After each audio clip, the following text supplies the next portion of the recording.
You could say it's nothing new. We've seen it before in the United States. Reagan, yes. Donald Trump, of course. He is seen something as a populist choice, as a reaction to people being unhappy with the incumbent Petro Poroshenko, with the fact there has been no progress.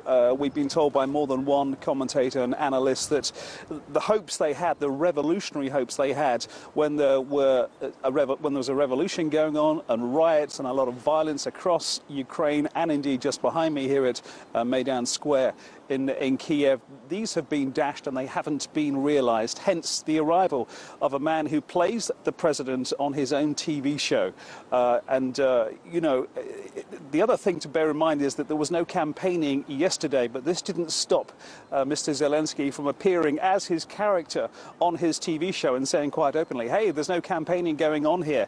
The fact that he is very popular on TV playing the president and the fact that people are disappointed with what's going on in the country has translated into him leading the polls since he first announced he was running, and that was on New Year's Eve. So when you look at Zelensky, when you look at the incumbent Poroshenko and then Yulia Tymoshenko, are people concentrating on the personalities of these people, or are there some sort of differences in their policies that might make people vote for one or the other?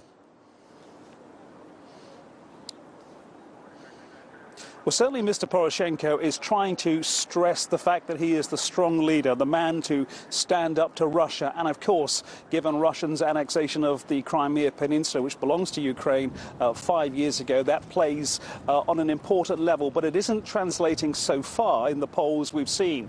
He has slogans, army, language, faith. He speaks about the Ukrainian language being preeminent over the Russian language, which is a contrast to Mr. Zelensky, who does speak primarily Russian.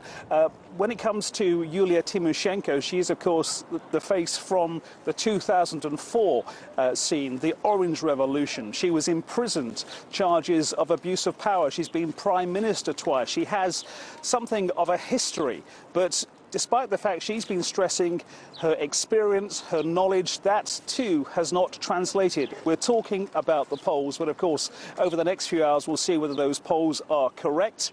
But it does come down to the fact that one person will become president if they win 50% outright. That doesn't appear to be happening. So it'll be a two-person runoff on April the 21st. The odds are it's Mr. Zelensky against one other. Just quickly, Francis, how much trust do people have in the transparency of the whole process?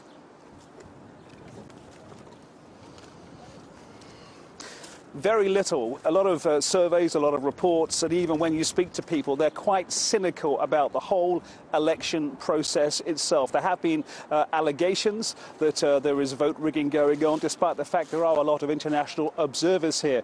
The other fact is that the dirty tricks do play something of a part in this election. I mean, for example, Yulia Tymoshenko, she is on the ballot. There is also a Yuri Tymoshenko. The ballot paper shows Y Tymoshenko.